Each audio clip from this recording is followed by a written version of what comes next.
Shalom Aleichem mes chers amis, j'espère que vous allez bien. Le cours il est Mukdash à la mémoire de Marie Myriam Bat Messaouda, chez Niftera Lebet Olama, et avec elle toutes les défuntes du Ham Israël, et bien sûr tous les défunts du Ham Israël, Ul Havdil et les Havdalot, pour la guérison de tous les malades du Ham Israël. Alors, cette semaine, j'ai trouvé un sujet assez intéressant qui va nous lier la paracha de la semaine dernière qui est celle de Korah, celle de cette semaine qui sera celle de Hukat et celle de la semaine qui vient qui sera celle de Balak. Alors je vous rappelle, Korah, c'est le cousin germain de Moshe Rabbeinu qui s'est ligué avec 250 Rachés Sanedaot contre Moshe Rabbeinu, et on connaît la fin, il a été avalé par la terre. Nous avons Parashat Hukat qui va nous parler de la paradouma, de la vache rousse, qui servait à purifier ceux qui avaient été en contact avec les morts, la mort. Et la semaine prochaine, on aura Parashat Balak, celle qui nous parlera de Bilham, le Rachar, qui a voulu maudire le Ham Israël, avec le roi Balak, roi de Moab. Et on connaît la fin de Bilham. C'est vrai qu'en même temps que Bilham, il a fait la plus belle description que l'on peut faire du Ham Israël. Alors, qu'est-ce qui est intéressant de voir dans ces trois parachiotes? Alors, d'abord, pour commencer, les Hachamim nous disent ils nous apprennent dans Masechet Avot que Hakadosh Baruch Hu a créé 10 choses, on est dit à Asarat Varim, Hakadosh Baruch Hu Baotam, Be'erev Shabbat, la veille de Shabbat, B'Sha'at ben ha'arvaim, c'est-à-dire au crépuscule avant Shabbat, juste à l'entrée de Shabbat. Et parmi ces 10 choses, 3 choses que vous connaissez sûrement si vous avez étudié Pirkei Avot, qui sont Pi ha'aretz, donc l'antre, la terre, la fosse qui a servi à avaler Korah, Pi ha'be'er, c'est-à-dire la fosse du puits de Myriam qui a servi au Ham Israël pendant 40 ans à leur donner à boire, et Pi Ha'aton qui est la bouche quand Dieu a fait parler l'ânesse de Bilham. Donc on a 3 piotes, c'est-à-dire 3 antres, 3 fosses, 3 conduits qui ont été créés la veille de Shabbat Ben Hashmashot et qui sont Pi Ha'aretz, Pi Ha'aton, Pi Ha'be'er et Pi Ha'aton. Alors, qu'est-ce qu'il y a d'intéressant dans ces 3 choses? D'abord, premièrement, Dieu a créé Pi Ha'aretz, donc l'antre qui va servir, la fosse qui va servir à avaler Bilham, Korah et ses semblables. Pourquoi? Parce que Dieu, bien sûr, qui connaît l'avenir, avait vu que Korah allait se rebeller contre Moshe Rabbeinu et qu'il allait faire une grave mahloket au sein du Ham Israël, et que cette mahloket devait prendre fin de manière spectaculaire, de manière à ce que jamais plus personne ne se dresse contre Moshe et contre la Torah d'Israël. Donc Dieu, en prévision de cette rébellion, a créé Ben Hashmashot, Pi Haaretz, donc l'enfer, on va dire, qui va permettre d'avaler Korah Va'adato. Ensuite, Dieu avait bien sûr vu dans le futur que le Ham Israël allait chanter des louanges, si on peut dire cela, à ce puits qui leur a permis de boire pendant 40 ans. Et on va voir justement dans la paracha de Hukat, ce beau poème qui est sorti comme si c'était sorti justement de ce puits, lui-même qui louait Hakadosh Baruch Hu, et en prévision de cela, c'est comme s'il avait créé une bouche à ce puits pour permettre de le louer, Hakadosh Baruch Hu, donc Pi Ha-Be'er. Et il avait vu bien sûr dans le futur que Bilham le Rachar, ce sorcier, allait vouloir maudire le Ham Israël. Et en prévision de cela, il a permis à cette mule, qui d'ordinaire ne parle pas, non seulement de parler, mais d'humilier Bilham avec des répliques cinglantes à l'encontre de Bilham. Et ce qui est intéressant, c'est que ces trois pi haaretz, pi habe'er et pi haaton, eh bien, elles sont rappelées dans les trois parachutes dont j'ai parlé, qui est celle de Korah, qui est celle de Balak, et qui est celle de Korah, qui est celle de Hukat et qui est celle de Balak. Ils disent les Hachamim quelque chose d'intéressant. C'est tout le sujet du cours. Dans la Hassidout, on nous ramène que ces trois piotes, ces trois notions dont on vient de parler, sont parallèles à trois défauts capitaux, qui sont, comme il dit Eliezer HaKapar, il dit Hakin'a ve'ata'ava ve'akavod motzi'im et adam min ha'olam. Hakin'a, c'est la jalousie. Hata'ava, c'est la recherche des plaisirs, et hakavod, c'est la recherche des honneurs, extirpe la personne de ce monde. Ça veut dire quoi? Ça ne veut pas dire qu'il meurt, mais en réalité, c'est une forme de mort. Quelqu'un qui est jaloux n'a pas de vie, Rabotai.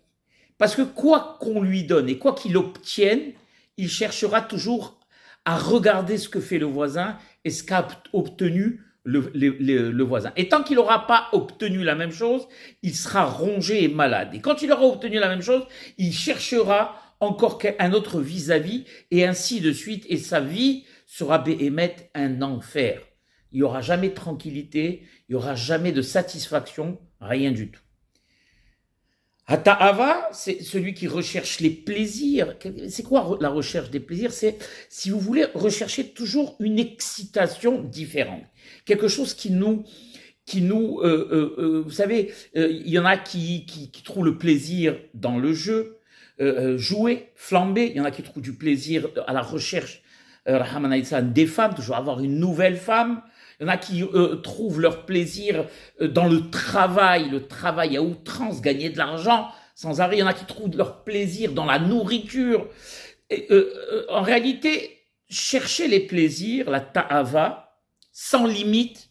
La Torah ne nous a jamais interdit d'aimer manger, dans tout ce qui est permis et tout ce qui est dans le cadre de la halakha, la Torah ne nous l'a jamais interdit. Mais le cadre de la halakha veut dire en même temps des règles, des limites qui permettent à l'individu de se sauvegarder, on va dire, de la déchéance. Et la recherche perpétuelle des plaisirs, c'est une déchéance absolue. C'est la déchéance au niveau de l'énergie du corps, c'est la déchéance au niveau de la perte de temps, c'est la déchéance au niveau de la perte des objectifs dans la vie, comme il est marqué dans Pirkei Avot, Da'me'ain bata ul'an ata oler, c'est-à-dire que on doit toujours avoir cet objet de savoir d'où on vient, où on va. Or, la recherche perpétuelle des plaisirs, c'est un éparpillement total qui nous permet pas de garder un cap, et donc c'est de sortir de la réalité, donc de sortir du monde. Et la recherche des honneurs, c'est quelqu'un qui pense que tout lui est dû, et c'est quelqu'un qui pense qu'on doit tout le temps l'honorer, qu'on doit toujours le mettre à la première place, qu'on doit toujours l'inviter en premier, et quoi qu'on fasse, et quoi qu'on soit gentil ou attentionné, il y aura toujours quelque chose, un reproche, il aura toujours un reproche à nous faire. Ce sera toujours la minute d'avant qu'on n'a pas appelé, ça sera toujours l'individu d'avant qu'on a invité avant lui, ce sera toujours la place qu'on lui a réservée qui n'est pas celle qu'il escomptait, et il sera toujours rongé par le fait qu'on lui aura pas fait ce qu'il pense, qui lui est dû. Et ça aussi, c'est une forme de souffrance interne. Je le rappelle, moi, à plusieurs personnes. Moi, j'ai connu des personnes qui, quand elles sont arrivées, par exemple, dans des pays étrangers, elles étaient religieuses et pieuses, et quand elles allaient à la synagogue et que on ne faisait pas attention à eux, ça les a... c'est la première des remarques. Alors, comment tu es content en Israël? Oui, mais tu sais, la synagogue, personne ne te calcule, personne... En réalité, personne ne calcule personne. Chacun a sa place, chacun a son rôle, et on donne à chacun l'importance qui lui est normalement réservée, et sans plus. Mais comme il était habitué au Maroc, à ce qu'on le mette, on connaissait son caractère, arrivé en Israël, il est dilué dans la masse et c'est insupportable. Il y en a même qui sont revenus, tenez-vous bien, à cause de cela. À cause de cela seulement. Ou il y en a qui se sont, comment dirais-je, qui sont tombés malades, qui se sont eux-mêmes dilués, voilà, tellement ils étaient. Donc ces trois défauts capitaux, akin'a, ve'atava, ve'akavot, chez Motzim et Adamina Olam, c'est-à-dire que eux-mêmes se sortent par ces défauts du monde dans lequel ils vivent, donc de la réalité. Alors, quel est le lien? Ils disent les Hachamim que pi haaretz, pi habe'er et pi haaton sont en relation avec ces trois défauts majeurs. Pi haaretz, pourquoi? Pi haaretz, on sait que c'est en rapport avec Korah. Et quel était le défaut majeur de Korah? Eh bien, c'était la jalousie. Une des raisons principales pour laquelle il s'est ligué contre Moshe Rabbeinu, c'est parce qu'ils disent les Hachamim, Itkana benesiut elitzafan ben Uziel. Il a été jaloux parce que Moshe Rabbeinu, sur l'ordre de Dieu, a nommé son neveu Elitzafan à sa place, à la tête de la tribu de Kehat. Et ça l'a rendu malade, ça lui a fait perdre toute normalité, toute Chokhma, puisque c'était quelqu'un c'est un grand Hacham, Korah, c'était un individu aux dimensions extraordinaires et qui s'est lui-même réduit à néant, puisqu'il a été absorbé, avalé par cette terre comme s'il n'avait jamais existé. Ce n'est pas un tremblement de terre, Aboudaï, c'est une bouche qui s'est ouverte et qui les a aspirés comme un aspirateur aspire, et on n'a plus entendu parler de lui. C'est comme s'il avait Béhémet jamais existé, et ça, c'est justement le sort de quelqu'un qui est tout le temps jaloux et jaloux et jaloux. Pi ha-be'er, c'est la symbolique du puits et de l'eau. Et on sait que l'eau, Béhémet, c'est le symbole des plaisirs et de la ta'ava. Ça, c'est quelque chose qui est su. Et donc, la Torah nous apprend par Pi ha-be'er que le seul plaisir qu'un individu doit avoir, c'est celui de louer Béhémet, Hakadosh Baruchu, et qu'il doit aspirer qu'au Dvarim chez Bakdusha. Et c'est pour cela donc que ce même BR, qui contient justement cette eau, qui est le symbole de la Ta'ava, qui est en même temps le symbole de la Torah, on voit que le même élément, il peut jouer les deux rôles. Cela dépend comment on décide de l'utiliser. Eh bien, la Torah veut nous apprendre, au travers justement de ce Pi ha-be'er, que les seuls ta'avot qui nous rendront service et qui nous permettront d'atteindre un but, qui nous permettront de nous élever et qui, à contrario, ne nous dilueront pas, ne nous extermineront pas, comme les ta'avot de la Gashmiyut, eh bien c'est les ta'avot de la Kdusha. Ani ta'ev l'idvar Torah, ani ta'ev la tfila, ani ta'ev l'idvarim sheba Kdusha. Toujours aspirer, vouloir, chercher, be'emet, tout ce qui concerne le service divin, la Kedusha, la Torah, les mitzvot, etc. Et en dernier lieu, on a Pi ha'aton, donc on a vu la Kin'a, on a vu la Tava, et bien sûr, qu'est-ce qui nous reste? Le Kavod. Le Kavod, qui est le rapport avec Pi ha'aton, cette mule de Bil'am. On sait que le premier moteur de Bil'am, c'est la recherche du Kavod. On le voit dans la paracha, quand le roi Balak lui envoie des messagers pour le louer, si on peut dire, le louer avec de l'argent, eh bien, la première des choses qu'il dit Bil'am à ses messagers du roi Balak, il lui dit c'est-à-dire que je ne viendrai pas avec vous parce que vous n'êtes pas assez important pour moi. Et donc, on voit quel est le sort de celui qui est tout le temps à la recherche du kavod, eh bien celui qui est tout le temps à la recherche du kavod se fait remettre en place par une simple mule, par des réflexions terribles de cette mule qui l'a servi pendant des années, hein, qui était, comme ils disent les hachamim, sa concubine, et qui l'a, comment dirais-je, qui l'a scotché, si on peut utiliser ces termes, qui l'a humilié avec ses remarques. C'est le sort de tout celui qui est tout le temps à la recherche du kavod, comme il est marqué, celui qui court après le kavod le fuit, et celui qui ne court pas après le kavod, c'est le kavod qui lui court après. C'est-à-dire que, en réalité, le kavod, c'est quoi? Les honneurs, c'est quoi? C'est, comment dirais-je, la représentation de ce qu'on vaut auprès des personnes. Et être à la recherche du kavod, ne pas attendre que les gens nous le fassent, c'est en général ne pas avoir confiance en soi, ne pas être maître de soi et toujours être à l'affût et attendre comme Bilham pour n'importe quoi qu'on lui fasse ce kavod. Et la fin de Bilham, eh bien, ça a été cette humiliation terrible par son ânesse, sa mule. Et pourquoi ils disent les hachamim, ces trois choses ont été créées la veille de Shabbat? C'est pour nous apprendre une chose très importante. Juste avant la rentrée de Shabbat, pour que la personne puisse avoir la chance que repose sur lui, justement, la sainteté du Shabbat, il doit extirper de son cœur ces terribles défauts qui sont la kin'a, la ta'ava et le kavod. Les hachamim vont encore plus loin. Et ils nous font un parallèle encore entre ces trois choses. Et ils nous disent que justement, les maîtres qui ont réussi à soumettre et à annihiler ces défauts capitaux, qui sont la kin'a, la ta'ava et le kavod, sont bien sûr nos avot akdoshim, qui sont Abraham, Yitzhak et Yaakov.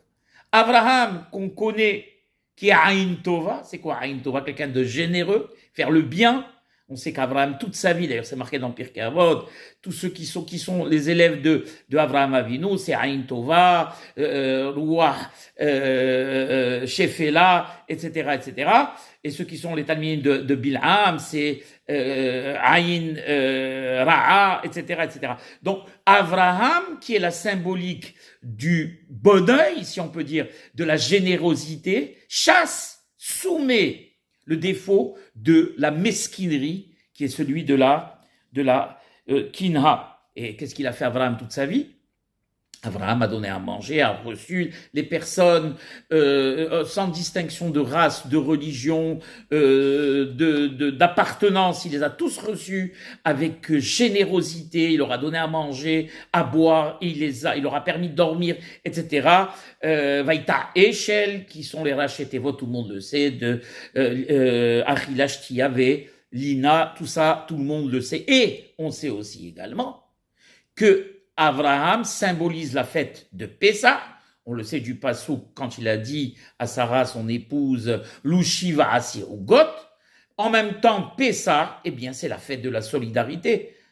Halachma ania kol dichvin yete veyechol kol ditzrich yete vivsa. C'est ce qu'on dit. On laisse la porte ouverte pour accueillir les pauvres. Donc tout cela, on voit que pour pouvoir soumettre ce terrible défaut, l'annihiler, eh bien, il faut avoir justement cette mida de Avraham Avinu, qui est celle du Aïn Tova. Hata'ava, c'est Yitzhak Avinu qui l'a combattu en premier, puisqu'on sait que Ta'ava, c'est quoi? C'est la recherche des plaisirs. La personne dit, je veux me sentir vivre. Je veux me sentir vivre. Donc pour cela, je vais faire du parachute ascensionnel, du saut à l'élastique, je vais sauter d'une femme à l'autre, je vais faire tous les restaurants et manger jusqu'à exploser la hamana, etc., etc.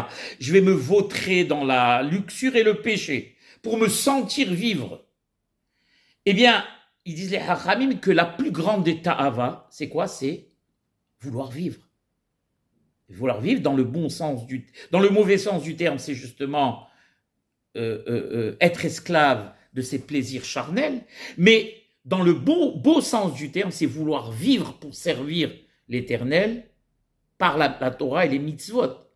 Et donc, Yitzhak, pourquoi il symbolise justement la soumission? Il a fait soumettre ce défaut capital. C'est parce qu'il s'est offert en sacrifice. Il a offert la chose la plus précieuse, la ta'ava la plus précieuse, l'envie de vivre, il a offert en sacrifice à Akadosh Baruch Hu. Et on sait également que Yitzhak symbolise la fête de Shavuot par on le sait, par le Haïl, c'est donc par le bélier qui s'est coincé la corne, et la corne qui est la symbolique de Shavuot, qui est la symbolique de Matan Torah, ça tout le monde le sait. On sait également que pour pouvoir jouir à la connaissance de la Torah, eh bien il faut renoncer à tous ces plaisirs matériels, comme il est marqué, Adam qui amut ba'oel. Pour qu'une personne arrive à la chokhma de la Torah comme nos grands hachamim, eh bien, il faut être aux antipodes, justement, des ta'avot gashmiot, des plaisirs charnels, des plaisirs matériels.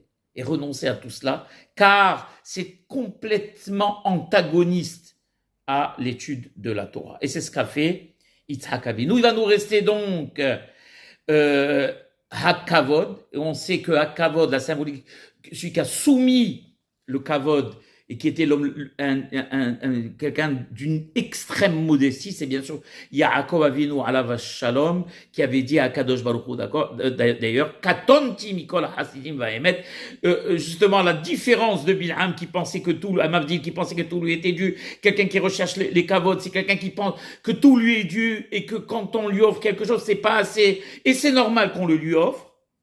Yaakov, lui, quant à Kadosh Baruch Hu, parce qu'il le méritait amplement, lui a fait ses cadeaux. La phrase qu'il a sortie qui est extraordinaire, Katonti mina hasadim ou mina emet, je suis petit, pourquoi m'offres-tu tout ça? Je ne le mérite pas.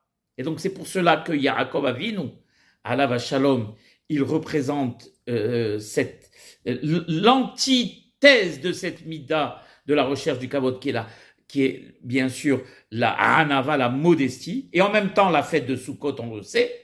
Le Miknehu Asa Sukkot, c'est marqué dans la Torah. Et donc, pourquoi Sukkot? Quel est le rapport avec la recherche des kavod? C'est que à Sukkot, on quitte nos salons, on quitte notre belle demeure, on quitte nos meubles, on quitte notre belle vaisselle, et on va en Israël habiter dans la rue carrément, et voir, et tout le monde nous voit manger, tout le monde. Donc, il n'y a plus d'intimité, il n'y a plus de kavod en réalité. On est à la merci et à la vue de tout le monde et de tous les passants. Et donc, c'est justement une façon de briser, justement, ce kavod. Et quelque chose qui nous apprenne aussi, la Hamim, qui est extraordinaire, où il est marqué dans la Torah, Lo yamush umipicha, umipi zaracha, umipi zera zaracha, me'ata ve'adola. C'est-à-dire que Akadosh Baruch Hu nous fait la promesse que si on a un enfant, Talmid Chacham, et un petit enfant, un petit-fils, Talmid Chacham, la Torah ne quittera plus jamais cette famille. Lo yamushu mipicha, donc toi tu es déjà Talmid Chacham, ou mipi zaracha, de la bouche de ta descendance, ou mipi zera zaracha, et de la bouche de la descendance de ta descendance, mais ata ve'adolam. Alors qu'est-ce que nous apprennent les Chachamim? Lo yamushu mipicha. Si quelqu'un se bat contre ce défaut majeur, qui est celle de la kina et de la jalousie. Umipi zaracha, il se bat contre ce défaut majeur qui est celui des ta'avot, la recherche des plaisirs. Umipi zera zaracha, et celui de la recherche du kavod et des honneurs. Alors il peut être sûr, be'emet, que me'ata ve'adolam, jamais la Torah n'abandonnera sa famille et elle restera à jamais dans sa famille. Et c'est ce que les Hachamim ici nous apprennent. Donc, il nous apprend encore une dernière chose et sur laquelle je vais m'arrêter, Et c'est ce que justement ces trois avot ont fait en même temps. Lo yamushu mipicha ze Avraham Avinu, umipi zaracha ze Yitzhak Avinu, umipi zera zaracha ze Yaakov Avinu. Yiratzon Elohenu ve'Elohei avotenu, shetatzilenu miakin'a uminatava umin hakavod. Et si on utilise la kin'a, c'est justement, comme ils disent les Chachamim, vous savez qu'on appelle un défaut ou une qualité, on appelle ça mida. C'est-à-dire quelque chose qui peut être un défaut peut aussi devenir une qualité. Ça dépend de la manière dans laquelle on utilise. C'est pour ça qu'on appelle ça mida. Mida, ça veut dire mesure. La kin'a, c'est quelque chose de très grave. Mais la jalousie, disent les Chachamim, quand on est jaloux de quelqu'un parce qu'il a appris de la Torah dans le bon sens du terme et qu'on veut devenir comme lui, alors ça c'est une jalousie positive. Ta'ava, c'est comme j'expliquais, toujours avoir envie, midvarim shiva kedusha. Et à kavod, se battre pour le kavod des Talmidei Chachamim, se battre pour le kavod de la Torah, c'est ce qu'on demande à Kadosh Baruch Hu. Que ces midot là qui sont des midot en même temps qu'ils peuvent être tovot quand on les utilise pour le bien, ou raot, rahamanisa quand on les utilise, qu'Akadosh Baruch Hu fasse et nous aide à ce qu'on les utilise toujours la abodato ou l'irato. Amen ve amen.